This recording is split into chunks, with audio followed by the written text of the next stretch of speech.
Right, so I'm a mess. My life's a mess. Yesterday I got back from New York. Tomorrow we're going to Miami. And basically, one of the main things that I'm going to be doing in Miami is going to a university called U Miami, which I know sounds super weird because it's like, well, I finished university. Why are you going back to a university? But let me explain why. So whether you live in the UK or whether you live in America, one thing you may or, well, may not be aware of is the fact that universities and colleges are scarily different. And since tomorrow I'm flying to Miami and one of the places that I will be going is U Miami, I thought I could do a comparison of UK versus US universities, because one of the things that shocked me most when I went to Notre Dame, which is one of the US colleges, is just how juxtaposing US university is to UK. And I thought while I'm there, I could try and go into the depth and do like a tell-all video on it, because I just find it fascinating. You have these two cultures that everyone assumes are so similar. Well, to be fair, no one in England thinks culture in America is that similar, but like we speak the same language, yet it's such a polarizing university experience. Now, to give you a little bit of a flavour before I go into great depth tomorrow when we actually get to the university, I thought the first thing that I could do is compare the costs. Now, U Miami, the university that I'm visiting tomorrow, is one of the most expensive private universities in America, with the average annual cost costing just over 79,000 USD. However, if you actually go on U Miami itself, they'll actually give you an even higher number, and that's 88,420 USD for attending and living on campus, which is absolutely bananas when you consider that UK university is only £9,250 per year. And when you consider the average rent of university accommodation in London is £547 per month, you can complete an entire bachelor's degree in the UK for cheaper than it does to do one entire year in America. Which, when you then go to consider that you might want to do a med program or you want to do a master's, in America it might cost you 500,000 USD to qualify. Imagine leaving university with that much debt. Now, obviously, that 500,000 technically kind of depends on how much your parents earn, and I will go into more depth into the financials later, but that's just a little flavour. Anyways, because my life is a mess, the time is currently 1:25 in the morning in the UK. I'm going to be getting up nice and early at 6 a.m. tomorrow, and I will take you to UIAB, and we will go through it all. And trust me when I say this, you're in for a ride, because the difference is absolutely crazy. Let's go to Miami.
So hello, as you might be able to tell, we've now landed in Miami. Anyways, let's get into more depth about the differences in general, because it is vastly, vastly different. To begin with, in America, they have 4,000 so-called universities, colleges, and it is described as college. In the UK, we have roughly 200. Now, in America, the college system is very different. They have a community college where you take up a 2-year degree, which is normally a vocational course. And then you then have general colleges, which can either be broken up into private or public, and they are 4-year courses for your bachelor's, opposed to the 3 years that you would study in the UK. There are also many other types of universities in America. You have liberal arts colleges, you have research universities, and like a whole host of other ones, but we won't get into that because it starts to get really, really complicated. And I'm going to try and keep this as basic as possible. Now, in the UK, there is only one type of university, and that is a university. There used to be polytechnics. All of the old polytechnics and metropolitan universities were upgraded to universities in like 1992. Previously, those polytechnics functioned more like a community college, in which that they used to offer vocational courses. However, they then decided to expand all those courses, and they offer all of the courses. So they're now universities. A similarity between the UK and the US types of universities is that we both have self-elected groups that universities gave themselves. So in the UK, we have the Russell Group, and in America, we have the Ivy League. Both of them, on the whole, are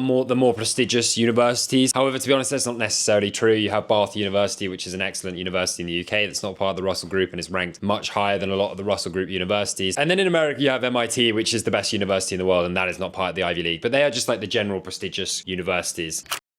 The applications process between the UK and the US universities are vastly different. In the UK, you pay £37 for something called UCAS, which is a portal where you can apply to up to 5 different universities, and you submit the same application for all of those different universities and you rank them, depending on which one you want to go to most and which one you want to go to least. In America, you apply individually to each university, and depending on whether it's a public university or a private university, you pay a varied sum of money between $50 and somewhere up to $125. And in America, you can apply to as many universities as you want. My cousin only applied to 10, but again, very, very expensive process. And within that, you then also have to send off an individual cover letter to each university saying why you want to go there. The process of actually getting into university in the UK is, again, wholly different to America. You get in based off your predicted grades from a set of exams that you sit when you're 17. And from there, you then get an offer from the university and they go, right, okay, if you can achieve those predicted grades, we're going to let you in. Now in America, when you apply off of your school transcripts, which is the work that you've completed all the way from, I don't know, I'm assuming 13 to 18 at your high school. I think it's called high school. And then you also send off your essay or your personal statement to that particular university talking about you as a person and why you would be good or great for that university. And then also a letter of recommendation. From there, you then sit your SATs or your ACTs, which are 2 basically IQ tests that you take at school. It is a very different system to the whole A-levels in the UK. And your SATs are literally maths and English IQ, and then your ACTs also include a science section, but again, it's not really science, it's more like cognitive thinking with a little bit of science thrown in. And then from there, the university will accept you, and you don't even have to say what course you're applying for. Whereas in the UK, you have to say what course you're applying for, and there'll be like certain things that you have to achieve to get in for that specific course.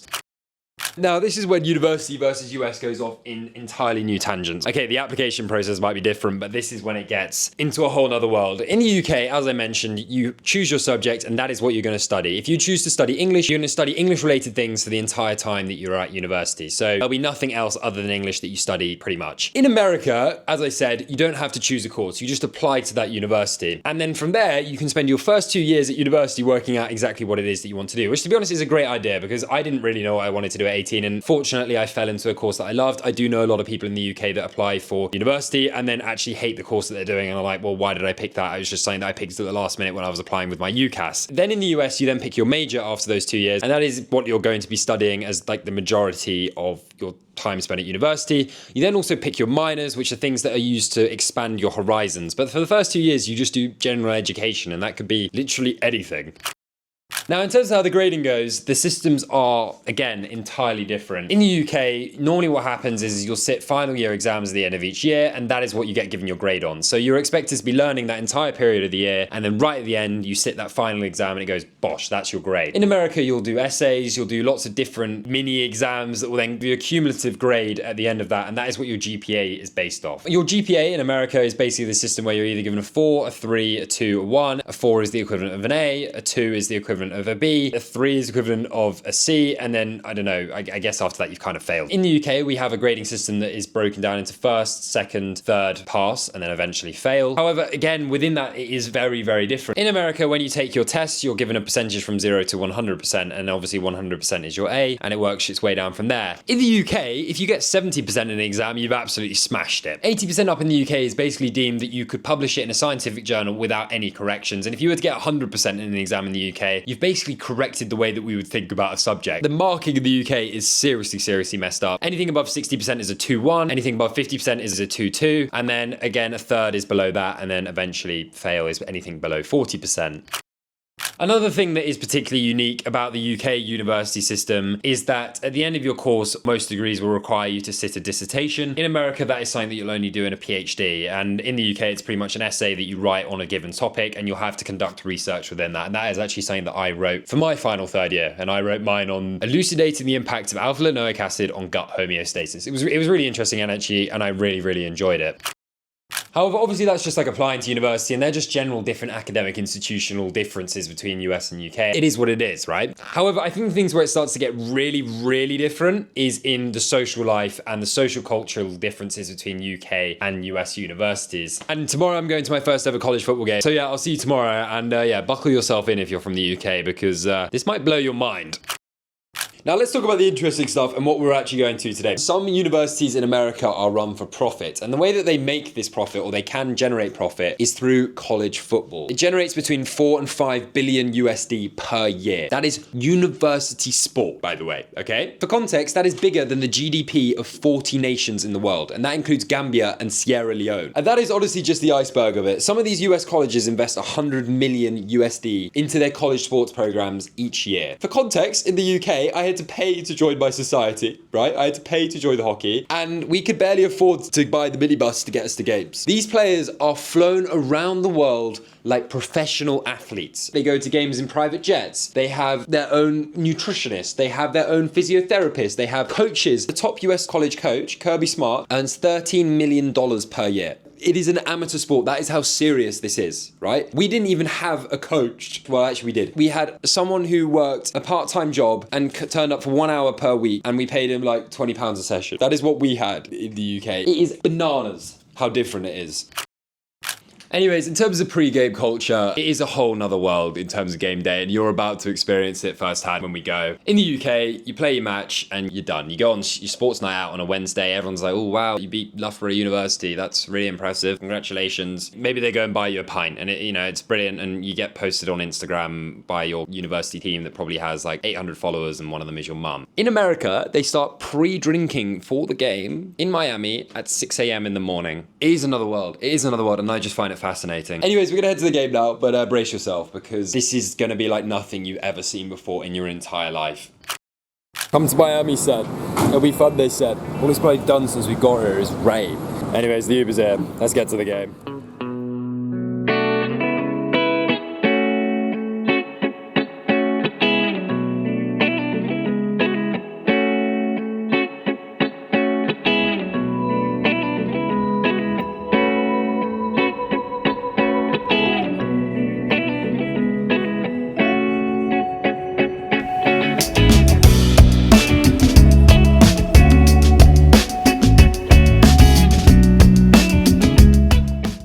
So for those who don't know, tailgating is like freeze, by the way, and it's something that all Americans do before the game. This is just one row of it. It goes for absolute miles over there as well.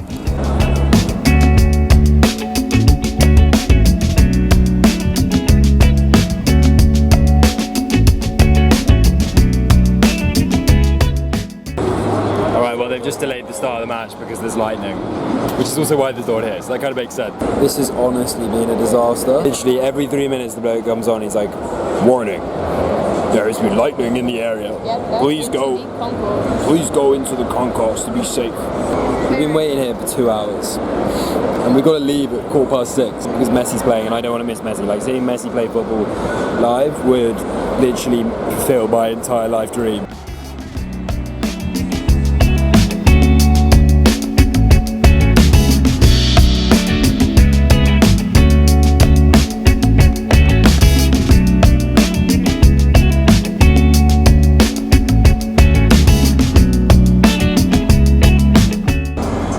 For 2 minutes, then they had a timeout. There's about 500 people on the bench, and I don't know what their purpose in the game is. And I'm bloody roasting. This is the most random thing I think I've ever been to.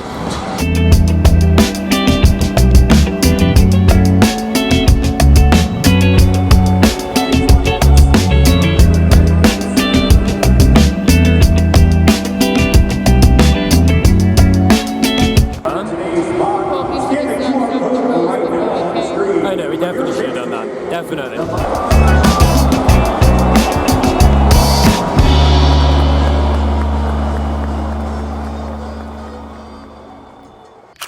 I feel kind of bad saying this because I kind of flew all the way over here for it, but we left after 15 minutes. The rain delays were just too much. I'm honestly really gutted. I mean, it was something that I've been looking forward to for ages and ages and ages. And unfortunately, the reality is I wanted to go and see Messi play, who was then after. Insert a clip of me watching Messi.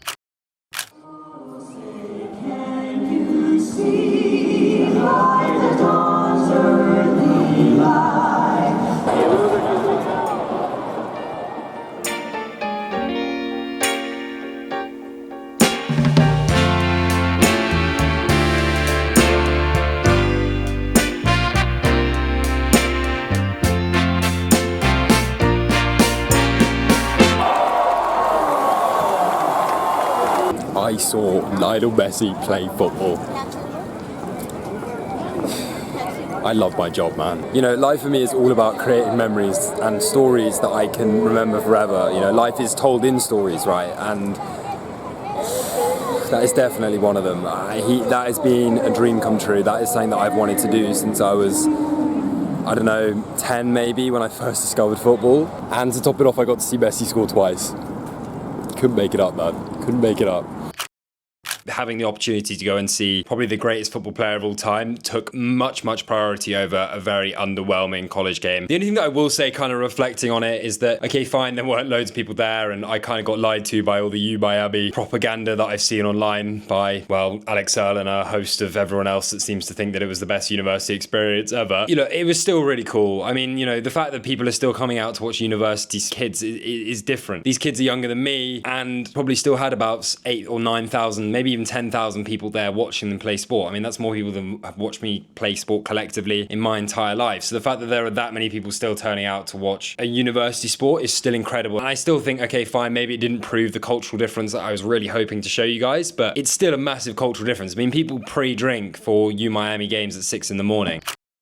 Anyways, today I kind of wanted to take you guys to the U Miami campus and sort of discuss what the social differences are that go beyond just college sport, because, you know, college sport is one thing, academics is one thing, but the social life and the social differences in sort of frats and sororities is, again, night and day between US and UK universities. So yeah, let's head to the U Miami campus and we will discuss that there.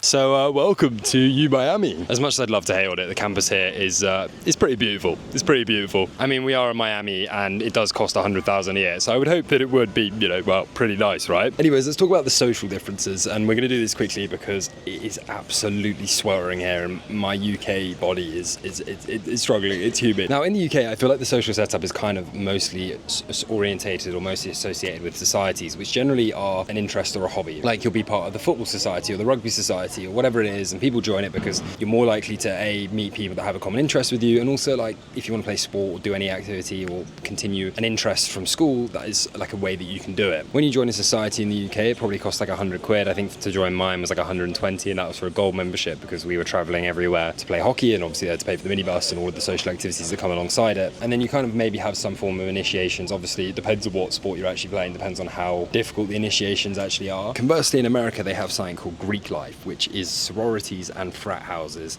Sororities are for girls, frat houses are for guys. I'm sure, you know, if you're from the UK, you would have heard about them because they're pretty famous. Now, frat houses started off as a way to get men to socialise at university, and they started off as like secret societies where people could, you know, help each other read or do academic studies, etc., etc. But joining these societies in America is really expensive. It's not a cheap process. It can range anywhere from between £500 to maybe £5,000 per year for a membership alone. And then if you actually want to live in the house with all the other people in your sorority or frat house, it could cost upwards of $10,000 per year. And these are serious things in America. You know, some of these major high-end sororities will spend up to like 500,000, maybe even $1 million on one individual party alone, and it's a big deal to be part of them. It's a big social status thing, I guess. However, to be honest, coming from the UK, I thought that everyone was in one, but I actually spoke to my cousin, and like quite a lot of people don't actually join these because it's just like not for them, and like the hazing and stuff like that comes along with it, which is like the initiations, I guess, and the drinking and everything to be a part of it. It can be a lot. And then finally, and I think the thing that is like most different between UK and US universities is the outward pride that people have for their university. In America, it is a massive thing to go to college. People live and breathe the university that they go to, and, you know, just like how Americans are proud to be American, they're also proud of the college that they went to. In the UK, there are very few people that will go on about the university that they go to. The merch that you get at university will probably end up in the bin by the time you've finished, and it's not something that is extrapolated into further life. It's just something that goes on your LinkedIn and you move on with life in general, really. But yeah, anyways, that is that. I hope you have enjoyed this video. I found it very interesting to make, to be honest, because I feel like I've never really got my head around the major differences between the US and the UK, and it's actually something that I'm looking to pursue, maybe to come to America, and actually maybe even after doing this video, something that I'm less looking to pursue because, well, masters are 2 years out here and it's expensive. But yeah, anyways, I hope you have enjoyed the video. As always, please make sure you like, subscribe, check out my other videos, and yeah, have a lovely day.